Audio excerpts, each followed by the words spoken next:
2. Workshop 2.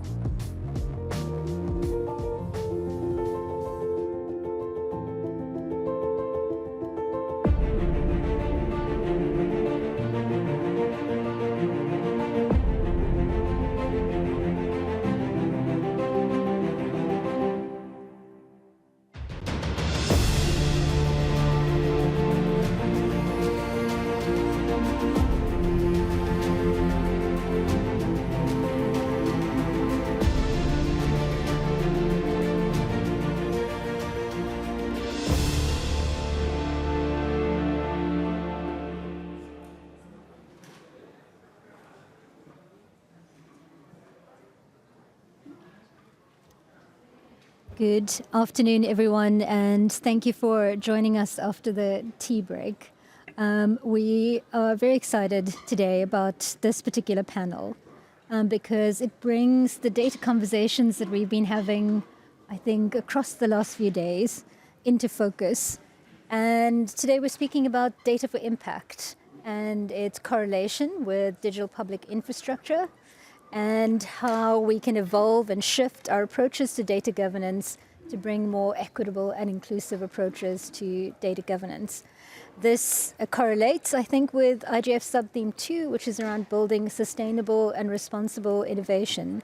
And I think this has really been our experience as we've worked across digital public infrastructure, artificial intelligence more recently, policies that are centered on micro and small enterprises in the digital economy, and various other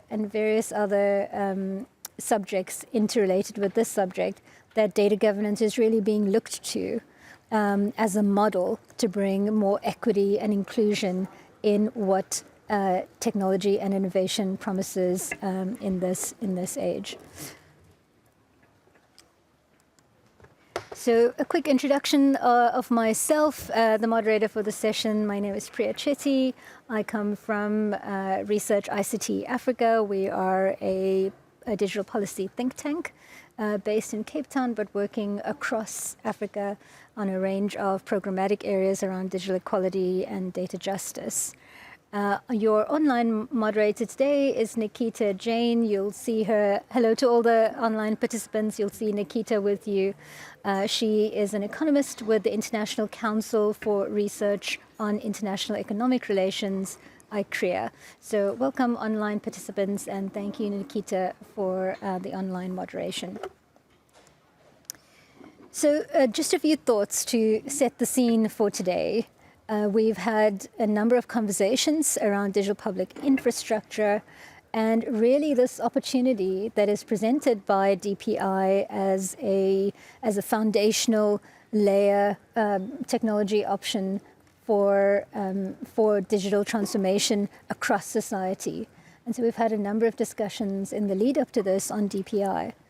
And the promise in digital public infrastructure to drive national digital transformation, to drive regional digital transformation, to foster innovation, and to produce some outcomes for sustainable development. What is the promise behind DPI for sustainable development? At the same time, we have this realization that the ambition that we have for DPI is not realized unless we have relevant governance frameworks to give us direction, to give us a strategy, and to keep us accountable for what we will do with DPI. So what we want from the technical perspective is high levels of efficiency, and sometimes they can be an overfocus, I suppose, on the technical side of things. So we want to have a balanced approach that is about technical efficiency, but also about equitable outcomes if we are investing in digital public infrastructure. We want to have a fair degree of openness in terms of the systems, in terms of the applications, and in terms of the data. And at the same time, we want to balance this with the assurances that we need to give society and users about the security of the data and the protection of the data, and the assurances that will be built into the systems and applications that are constituted by digital public infrastructure. So what we are speaking about is that we want to advance the innovation And at the same time, we want to make sure that the governance delivers an accountability framework that we can rely on as we implement digital public infrastructure. When we speak about data governance specifically, we first speak about the association between data governance and digital public infrastructure. We've come to recognize that how we govern the data exchange component, not just as a pillar of DPI, but across digital identity and digital payments implementation, really determines whether DPIs can deliver on this promise that data governance has become so integral to the objectives of digital public infrastructure. And this is where we speak about how we are going to, one, adapt our data governance frameworks so that we can foster the innovation that we need, because we need to see the data moving across this layer at the system level. And also how we can broaden the participation of those who are engaging with the digital public infrastructure for data-led value creation. Can they participate in the data value chain? So when we speak about data governance, it isn't just about the protection mechanisms and the accountability mechanisms. It's also about whether it can be used and leverage the governance framework to empower citizens digitally. Can changes in access to data and use of data and sharing and exchange of data at all levels of society empower citizens and users of DPI? And when we enable this kind of integrated data governance framework, can we unlock this sustainable development gain? The challenge that we see at the same time is that this requires a different orientation to data governance. So a reference that we work with at Research ICT Africa, and now a model that has been absorbed into the Global South, is the African Union Data Policy Framework. And this particular framework is looking at this integrated approach to data governance. It speaks about whether the frameworks that we have currently provide for the essential digital and data rights for all. And we don't just mean the right to privacy or the right to information. Data is speaking about the right to meaningful connectivity. Whether the frameworks actually do allow this data exchange for equitable and beneficial data access. So where citizens are not just the providers of data, but they are in fact using the data in beneficial ways. Whether these frameworks are adequate for transparency, accountability, and responsible data use. Whether the mechanisms of enforcement and redress are there and apparent in the frameworks, or whether we need to improve them to address issues of bias that can present in the data or rights violations. Do we need stronger oversight or interoperability mandates? And when we see this unique coming together of public and private sector in new models of cooperation, do we have the necessary mechanisms in our broader data governance frameworks, not just in our data protection frameworks or in our access to information laws, but also in our consumer protection laws and our market mechanisms with our competition laws and policies to prevent monopolization while also fostering this open innovation? And that brings us to our session today, which we hope will be interactive, and we hope that you will engage with us on recommendations that we can take forward.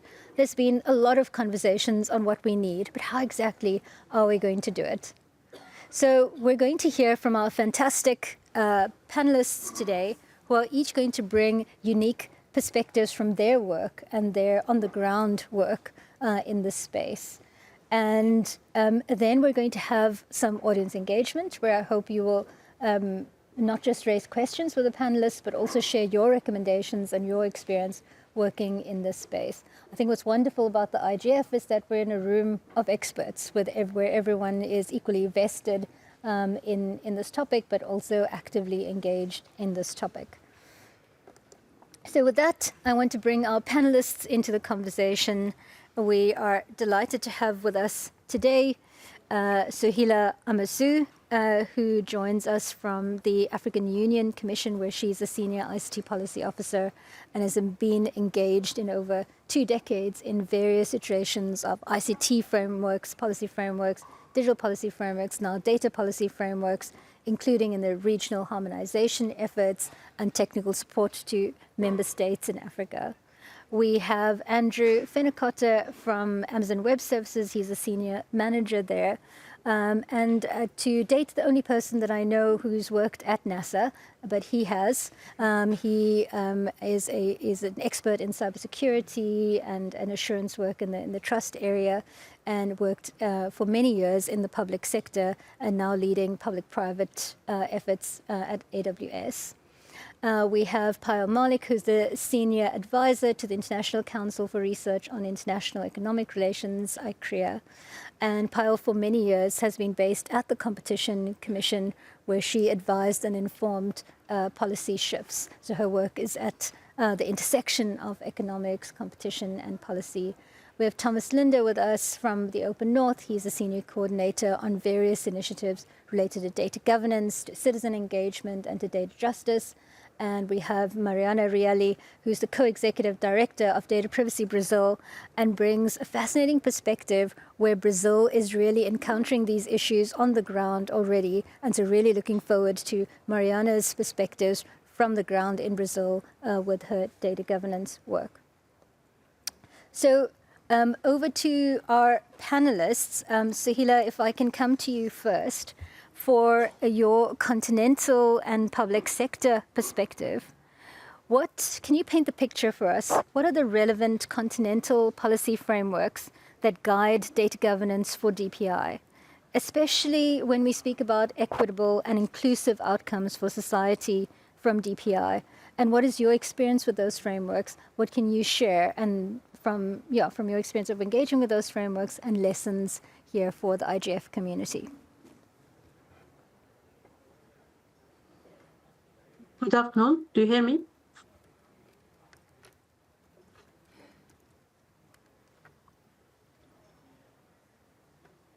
Yes, good afternoon. Thank you.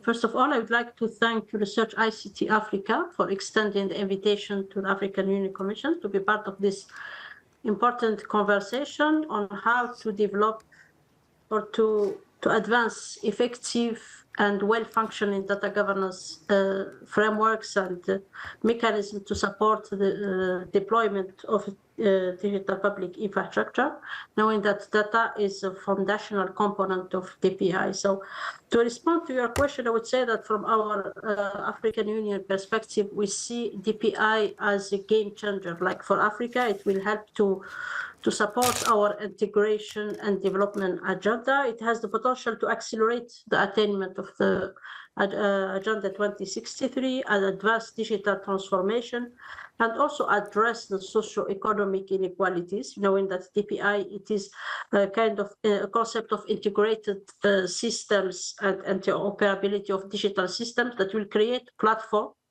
for citizens' participation, and also it will improve lives as it will facilitate access to essential services, and this will really help to bridge the digital divide affecting the continent. So it also has the opportunity to create new business opportunities for people, like to boost intra-Africa digital trade, to development of inclusive digital economy, and also it will we really aim that through the implementation of the DPI concept, we can achieve the digital prosperity and inclusion of the continent. So at continental level, so far, we don't have a continental policy on DPI, but we have many strategic frameworks that have been adopted in recent years.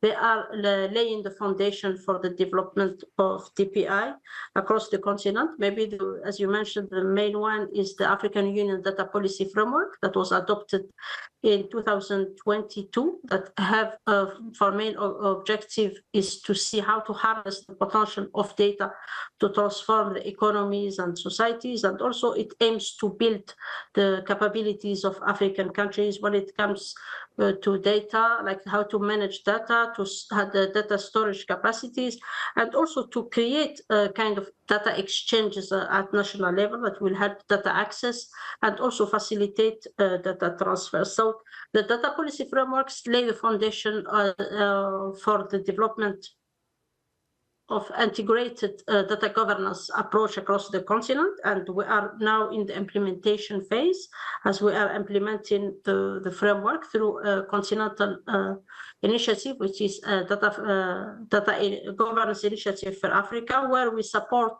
all African countries to develop their national data strategies or policies, to develop capacities, because there is also need to build institutional and human capacities in data to enable data, to make data available, to enable data access, use, data sharing, and it is one of the main conditions that to enable us to develop DPI. So just to highlight that all this, another framework that is directly related to DPI is the interoperability framework for digital ID, which is also a continental framework that was adopted in 2022. It aims to create like space for minimum, to bring countries to agree on minimum standards and technical parameters, and also harmonization of policies and regulations to facilitate and enable the use of digital ID across the continent.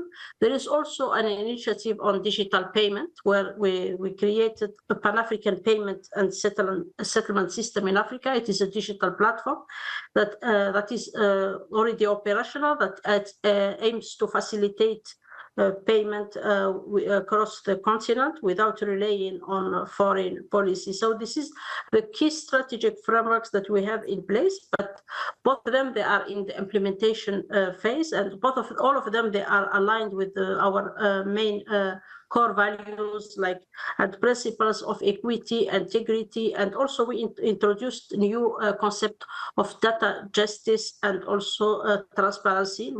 Through the data justice, we aim to ensure equal representation to all people in the digital space, including the diversity of languages and culture.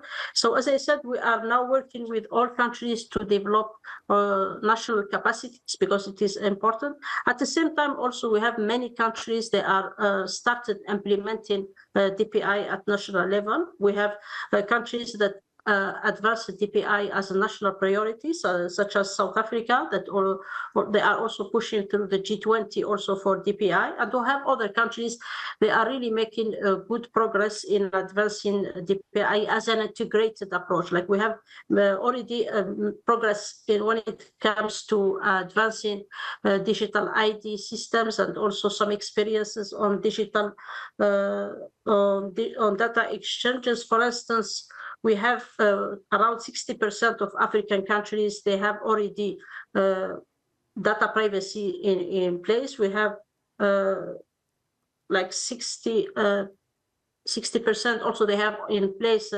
transactions legislations. And when it comes to the countries with data exchanges, we have 28 countries so far. They have data exchanges. Among them, they have 22. They are cross-sectoral data exchanges, but only 9 of them they have real-time data exchanges. And we have so far 35% of African countries, they have in place some kind of digital payment systems, but only 7% of them they are interoperable, which shows that there is work in progress. There is a lot of policy development and also implementation, while at the same time we try to align to the African context. We know that our main challenge is to address the infrastructure and digital skill deficit, while at the same time integrating all what is related to digital transformation, including DPI in the national development agenda. I stop here, and I will be happy to come back if there is any questions. Thank you. Thank you so much, Sehila. And I think you've already introduced into this conversation a few defining concepts for us to take forward. The one is signaling the need for interoperability of the data and the data systems if we're really going to unlock the access to the digital services in our digital transformation ambitions. The second, data justice, where access to data benefits all, and seeing how we meaningfully deliver on that. You spoke about integrated governance, and you also gave us a picture, I suppose, of the data ecosystem that we see across the continent and the need to boost the maturity of the data ecosystem. I wonder if I could bring Andrew into the conversation now.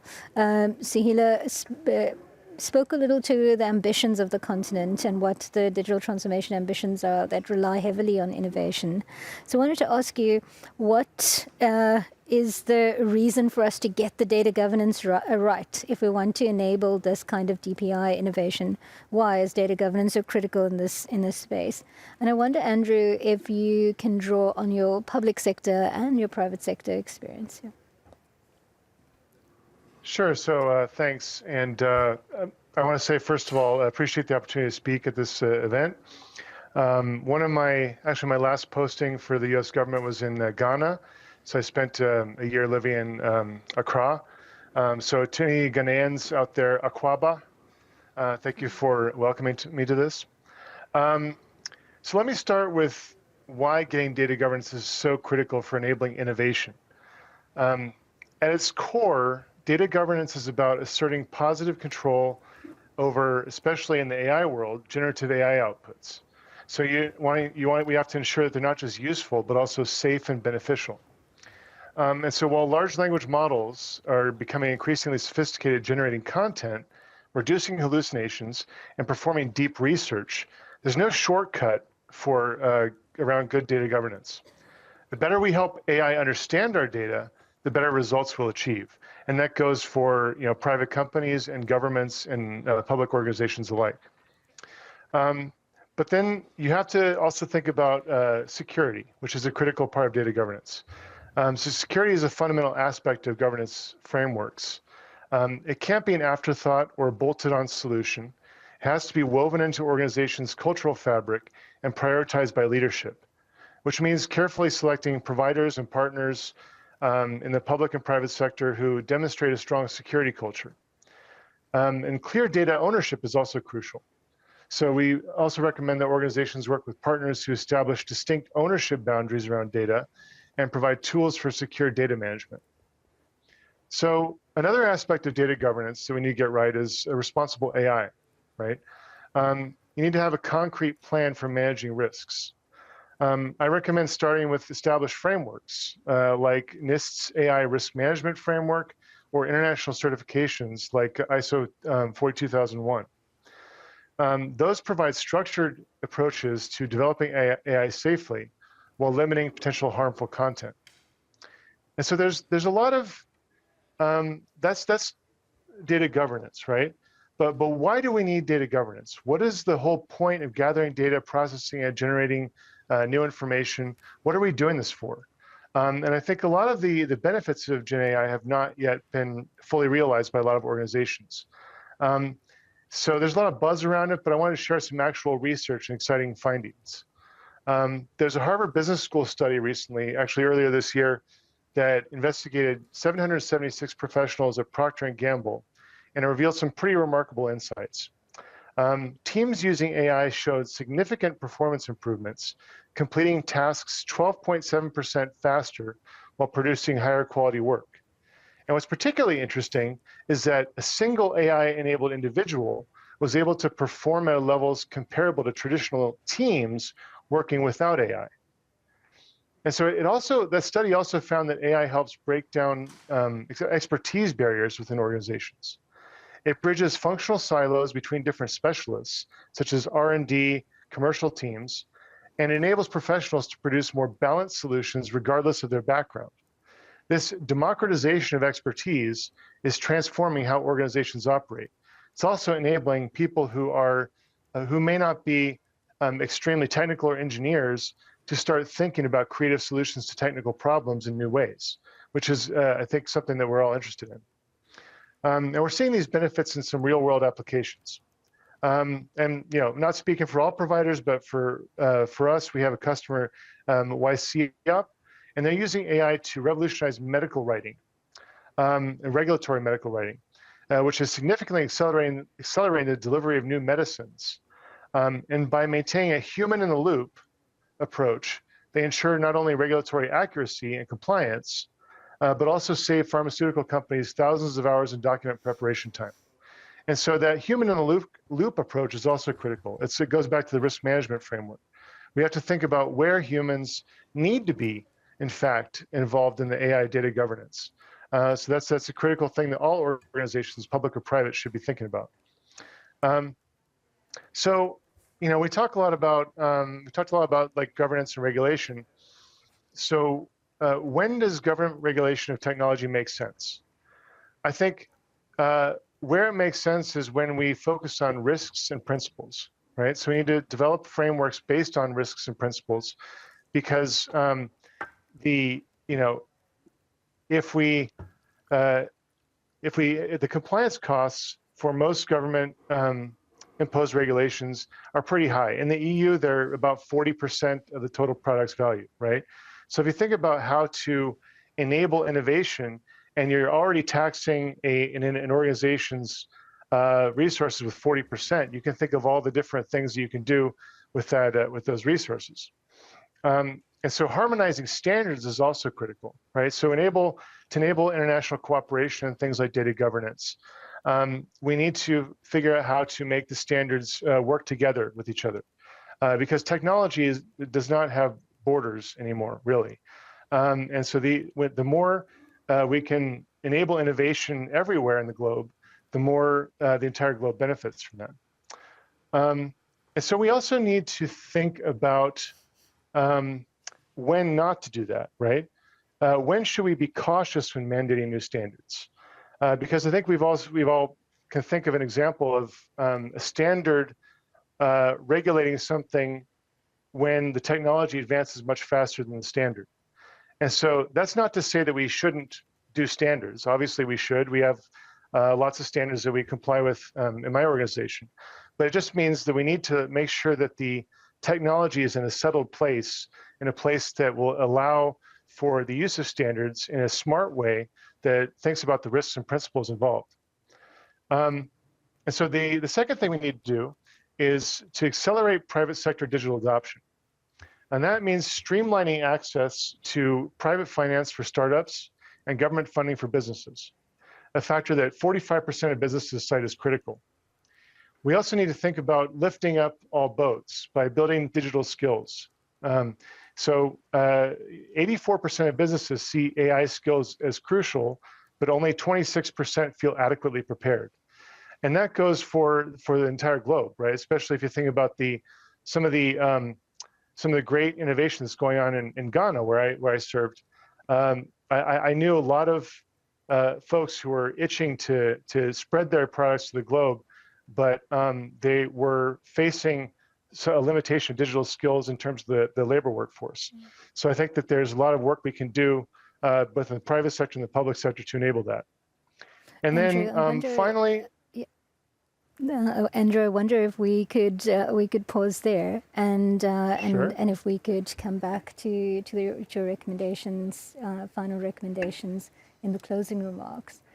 Sure. I thought it was a good point to bring in AI innovation as an example, and to then use that as a proxy for speaking about the positive control that we might need over some of the AI innovation outputs. But at the same time, I think it's a good time to bring in Payal now. What we're seeing, especially in DPI, and Andrew has spoken quite a bit about AI as a proxy, but across the DPI, we're seeing this model of public and private participation, this model of public-private sector coming together to implement DPI.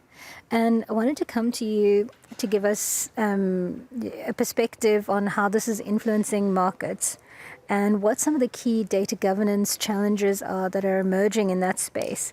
Are there risks of market concentration, data extractivism, privatization of public data? I make these 3 points because I have inside information, having collaborated with you on a recent paper. But I wonder if you could come in at this point. What is the interplay between the public and private sector? What are the risks we should be aware of? And what is the potential for data governance to address some of those risks? Thank you, Priya. And yes, as you mentioned about that T20 policy brief, which we did, it was really great to collaborate with you, because these issues which were not discussed in the DPI ecosystem, especially the role of data governance, etc., and how it may be a competition issue as well. So as we all know, DPI's distinguished characteristics, and that's what we are all excited about because it is really transformational when it comes to public service delivery. Characteristics of openness, interoperability, and scalability do underscore DPI's criticality beyond just technology, but for the larger goals of public and private service delivery. So what was path-breaking with this kind of a technology where the public infrastructure was kind of rails that they provided a network or gateway that enabled other entities, and especially the private entities, and that's where the value creation came from, to scale up through a simple plug and play system by building digital applications or services on these rails. But the economics of multi-sided platforms where DPIs are essentially the platforms connecting multiple actors, be it users, be it service providers, be it the applications, the value of the platform to one side increases with the increased number of participants on the other side. So these inherent network effects of DPIs can lead to winner-takes-all outcomes, resulting in the creation of monopolies. So in the data ecosystem, there are significant concerns that these applications, which are the private entities trying to create value out of the public infrastructure, may involve or may be extracting a huge amount of data. What are the data usage principles? Are they governed by any, or it is free for all?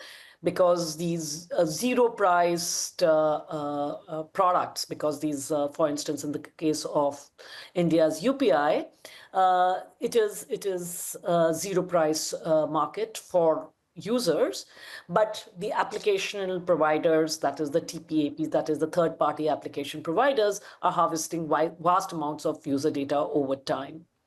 Because data is like a shareable modular input that allows these firms who are then riding on these digital public infrastructure rails to also expand into adjacent markets. For instance, in the payment system, we are seeing that exploiting these data harnessed and harvested from these public infrastructures, companies are then getting into retail lending, microfinance, etc. So what needs to be done, and that's why we had started our discussion, that there is an absence of a contractual or a regulatory framework which governs these private entities operating on these public infrastructures. So there should be some, to address these challenges, there should be some governance reforms. And what we are discussing at various forums is that DPI must be treated as a shared infrastructure and not be converted into exclusive assets because only a handful of companies are then harvesting the data. So there should be some kind of a contractual arrangement or concession agreements between the private entity and the public infrastructure provider to provide for open access, but also put limits on the kind of data which could be collected, the minimization of data collection, etc. And these agreements, therefore, should establish fiduciary obligations on the private partners to uphold public interest and competitive neutrality, thereby aligning the private incentives with public goals. So there is currently a regulatory blind spot, if I may say, because if this data collection, data usage by the private entities on these public platforms is not regulated, it may lead to creation of monopolistic enclosures and data hegemony in public-private partnerships. So privileged access to public data sets enables these dominant players to leverage DPI infrastructure. And create more dominance in several markets. And currently we see that there is an absence of effective governance arrangements, which exacerbates the risks of data extractivism, network effects exploitation, and reinforcements of existing hierarchies. So while these DPIs were supposed to be by design competitive, and of course they did allow multiple parties to participate, but the fear is they may end up as alt big tech because of the data misuse and in the absence of data governance. So I can stop here, and there we could just then discuss what are the possibilities, what could be a good data governance framework, not just limited to the data protection laws, but because data protection laws do not take care of these structural infirmities which are arising out of indiscriminate data use by private entities. No, thank you so much, Payal, and thanks for sharing also or introducing that what we are witnessing here is these platforms connecting multiple actors. So we're seeing these network effects, and we do need to ask the question of how we create the value, how do we embed these data governance principles, use the example of digital payments as needing those embedded frameworks, including contractual frameworks, regulatory frameworks. And it comes back to that question of what makes DPI, in fact, public infrastructure, what makes it public. So, and let's emphasize the concepts of openness, interoperability. Andrew, you mentioned democratization and the need to develop the appropriate standards. And I think that's where we want to place the emphasis, is on the maturity of the governance frameworks we have, but also have that democratization element that you mentioned is so crucial. I wonder if we can come to you now, Thomas, to bring in the civil society perspective and your data justice work. What is the role of civil society here as these governance frameworks are being built? And how do we strengthen data governance frameworks by bringing in the crucial civil society perspective? Thank you, Priya. Hi, everyone. Thanks for inviting me. It's a pleasure to be here. And it's a pleasure to follow such excellent speakers. I think from this perspective, I'd like to broaden the scope somewhat and talk about what data governance has become in this conversation about DPI. It's been becoming this for quite a while when you think about it. Data governance as a term originated in the corporate space and was very tied to questions of efficiency and effectivity as it pertains to corporations and profit making. However, that's really not what we're talking about in DPI that much anymore. I mean, sure, there will be some for-profit elements, but a lot of it is public infrastructure. It's in the name. So really, we're talking about something much broader than just questions of efficiency. And as you mentioned, Priya, it comes down to questions of democracy and inclusion and participation and equity and all of those things.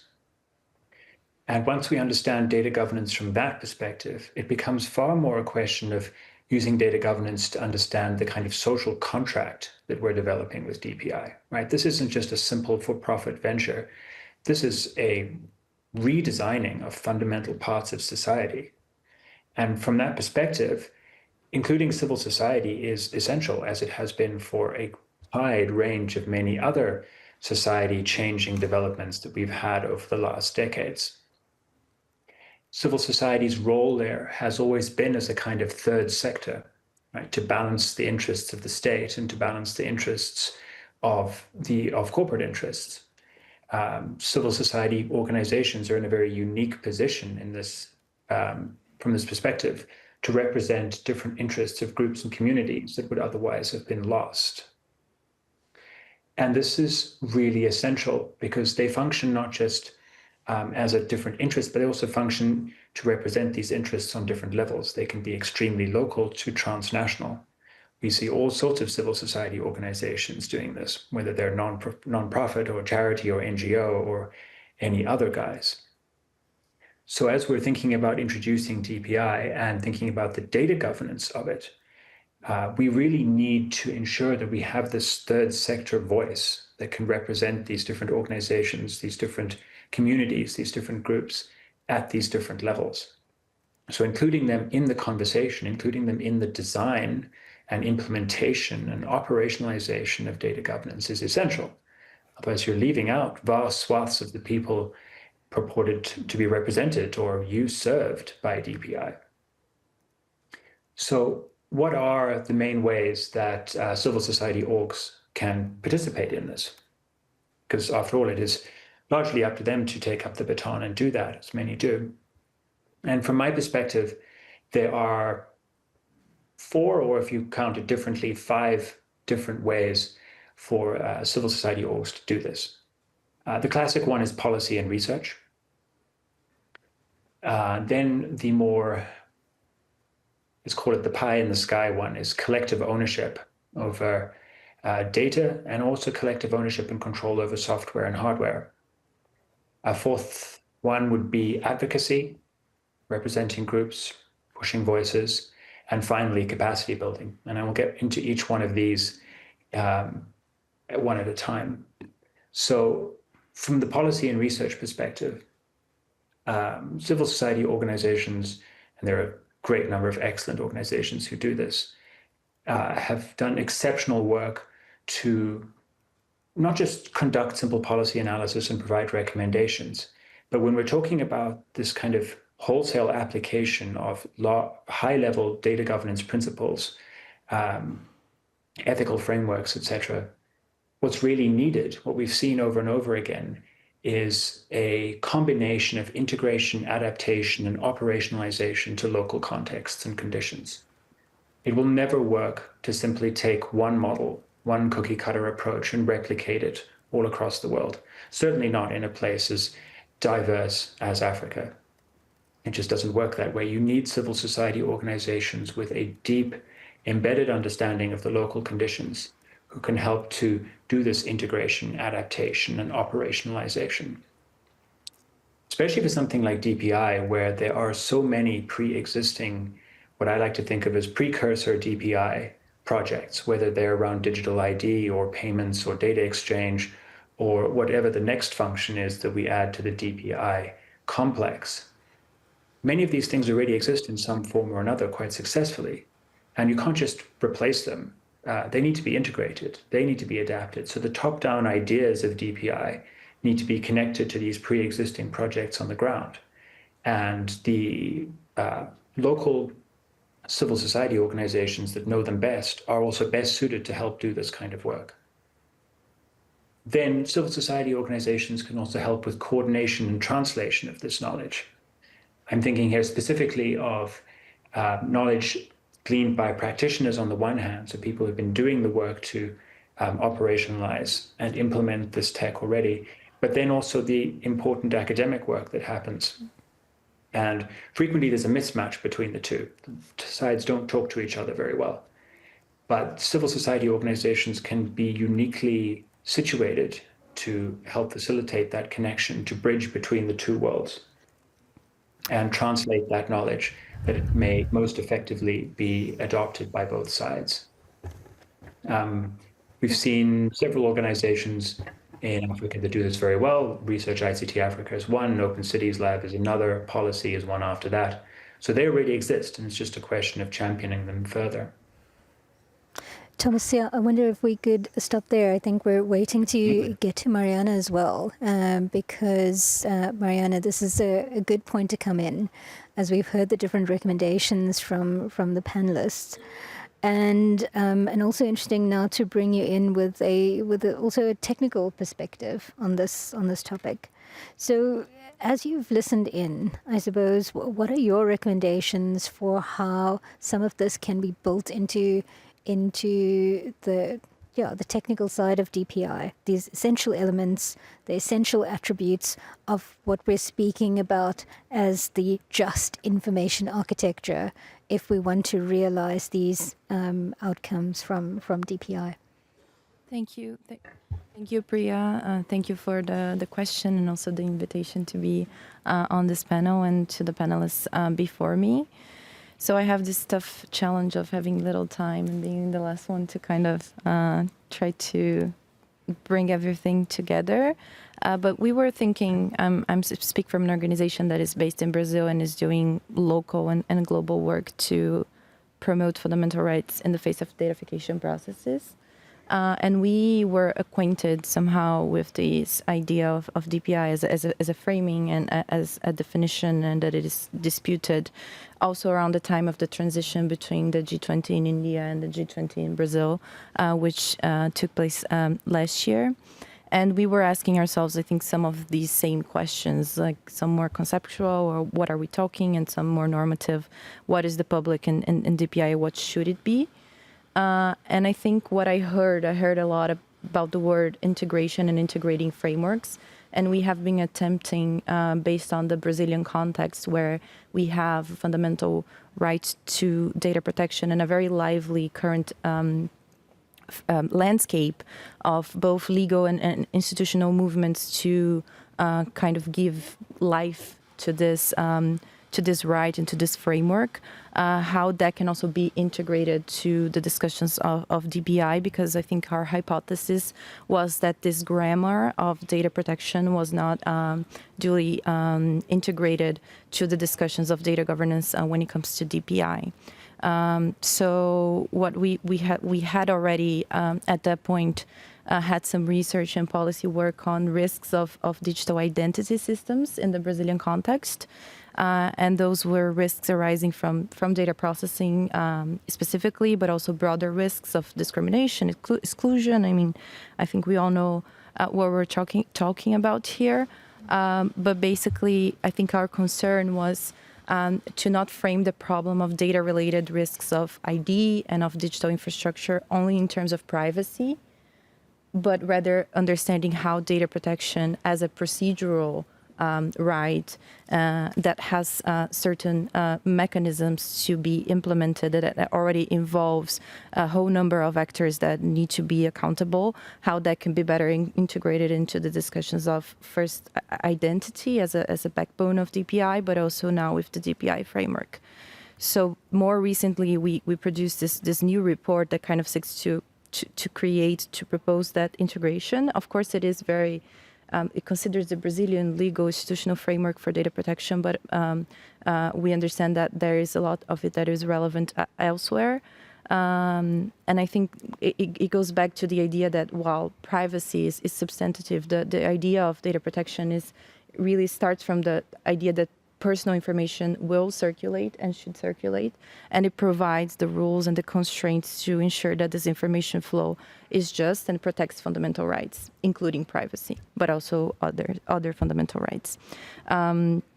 So we think that this is relevant because we think that it provides a bridge to concerns about trust, that not being formulated only in terms of trustworthiness of systems, but rather from a relational perspective that centers people, that centers their rights, and that creates mechanisms to ensure transparency, accountability, and redress for people.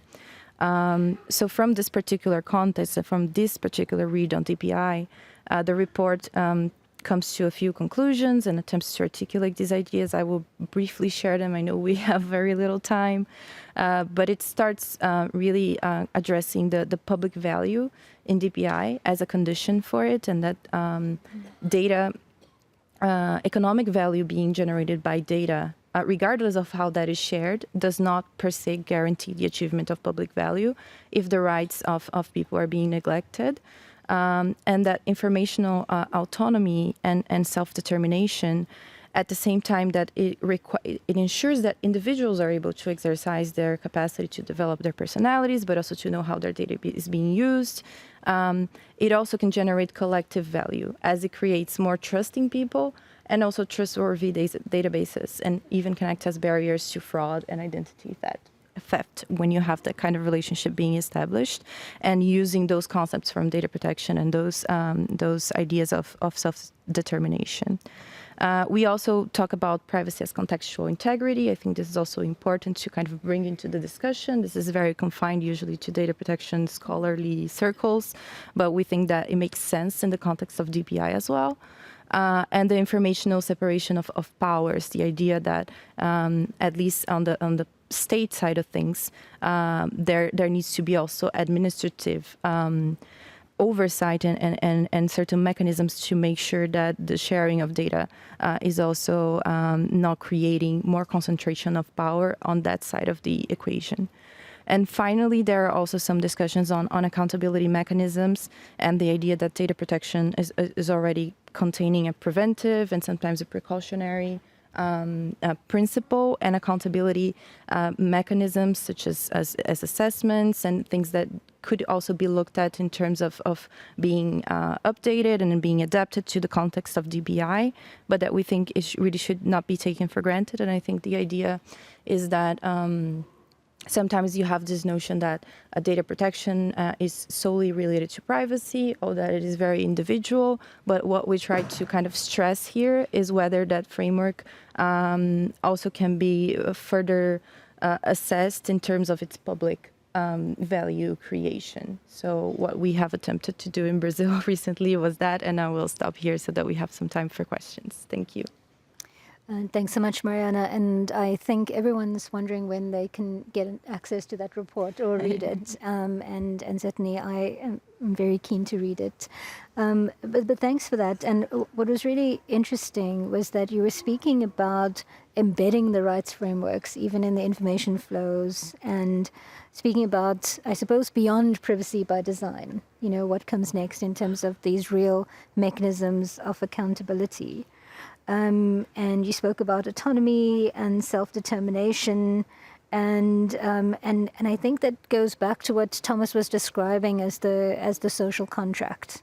If we want people to show up, then how do we deliver on the value that was initially promised? And so this has been an excellent set of provocations, I think, for how we get closer to the data governance framework that we need. So thank you, panelists, for bringing those very many perspectives. And Mariana, you also mentioned integrity. I think that ties in with some of what we spoke about in terms of security as well. But placing now the emphasis, even when we speak about integrity, on how we deliver assured data value for citizens. So let's turn now to our people in the room, and let's ask Nikita if we've got any questions. When the screen swapped a little bit, I did see that there were a few comments or perhaps some questions in the chat. Nikita, can we go to you and get a sense of comments or questions that have come up from online participants? And while we're doing that, can I also ask everyone in the room, if you've got a question, to please come up to one of these microphones, and we'll take a round of questions, potentially 2 or 3 before we need to close. Nikita, over to you. Yeah, hi everyone. So basically we have one comment, recent comment. So let me first go through that. So it says that like Amy has commented on it. And in Amy's thoughts, basically, we should structure DPI in a way that facilitate a seamless cross-border data movement. And this way, it will gonna enable innovations, such as AI in designing models. So that's one feedback that we have got in the chat. Besides that, there is Aram, who wants to actually discuss the findings of implementation of DPI in India in a healthcare space, like focusing on the ABDM, which is Ayushman Bharat Digital Mission. So she's like kind of discussing the findings from the Anita Gurumurthy, who is the executive director in IT for Change, and she presented it in a seminar. So I'm just like giving a brief of what are the findings that Aram has provided in the chat box, and then the panelists can provide their feedbacks if they have any. So the findings are basically, although there have been efficiencies in patient data sharing among doctors and in healthcare aggregate data analytics supporting insurance companies, significant adverse outcomes have been realized as well. So these include lack of access by many patients to ABDM and ABDM cards.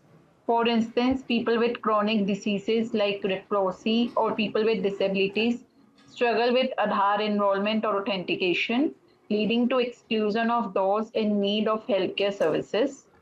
diluting their right to equitable access to healthcare.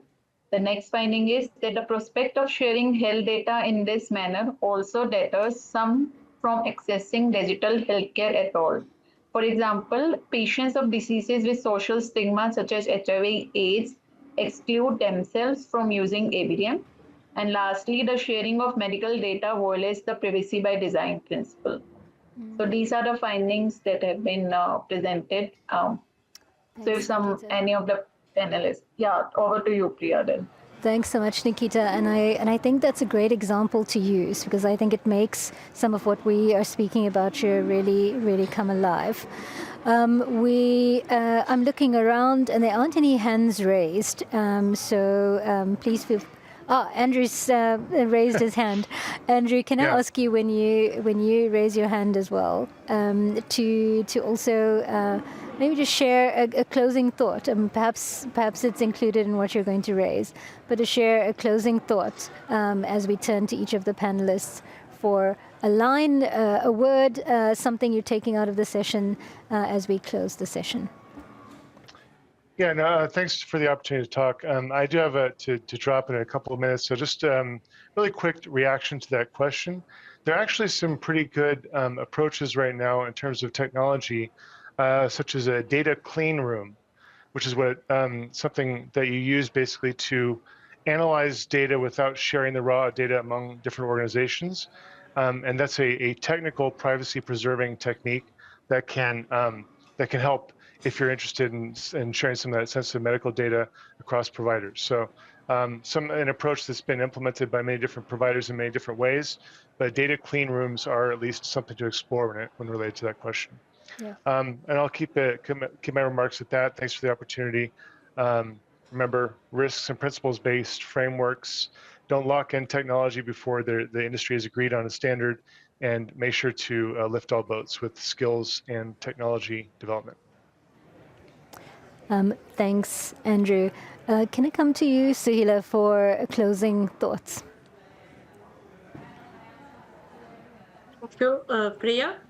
I would, from my side, I would say that data governance is an imperative for the development of equitable DPI.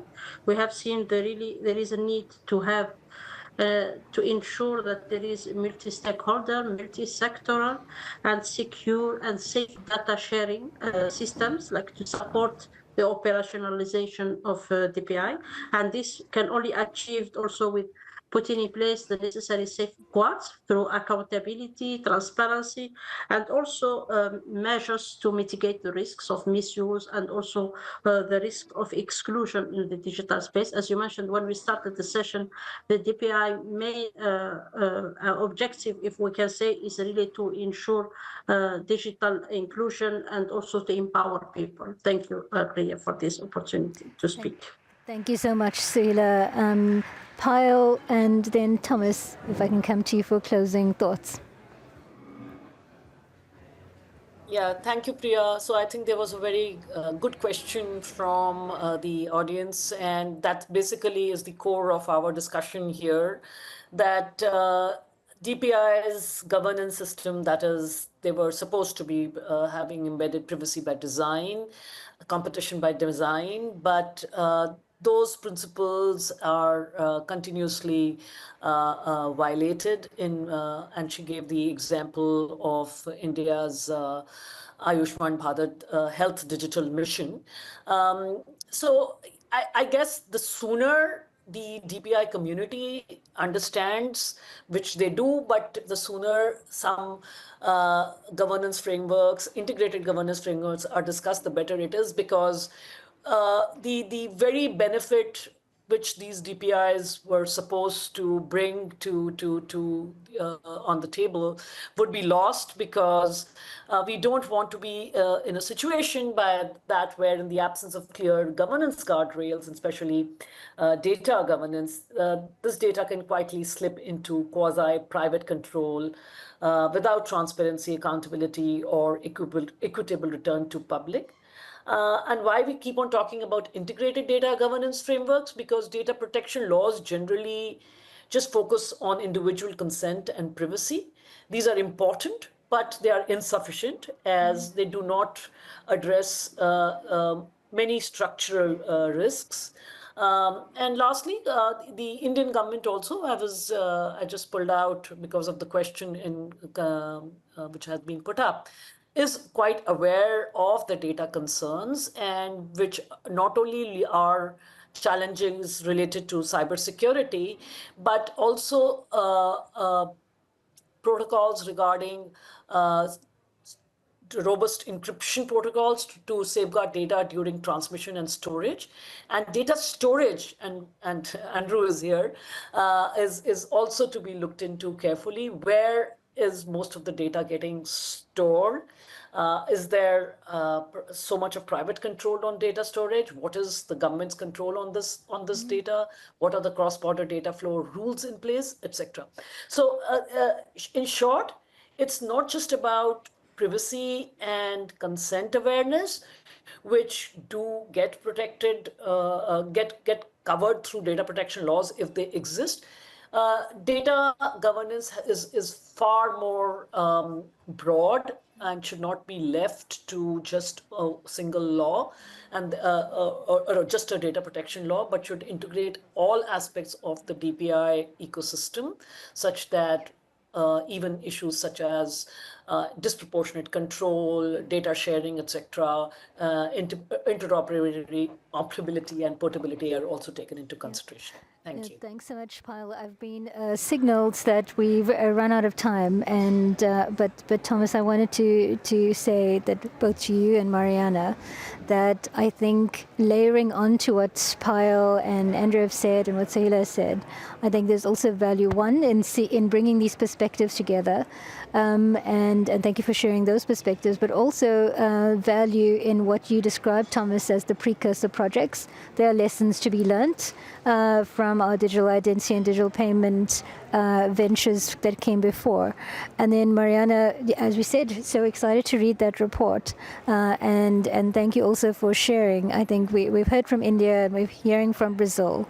And these are the crucial lessons as we develop maturity and interest in DPI as to what's working, what's not working, but really timely and current insights coming from live DPI applications. So thank you all so much, panelists. We've run out of time. We could have expected it. It's a great conversation to have had, and look forward to continuing these conversations and our efforts and initiatives across the spectrum of stakeholders to make the DPI governance work for the outcomes that we're pursuing. Thanks, everyone. Thank you. Thank you. Thanks. Bye. Goodbye.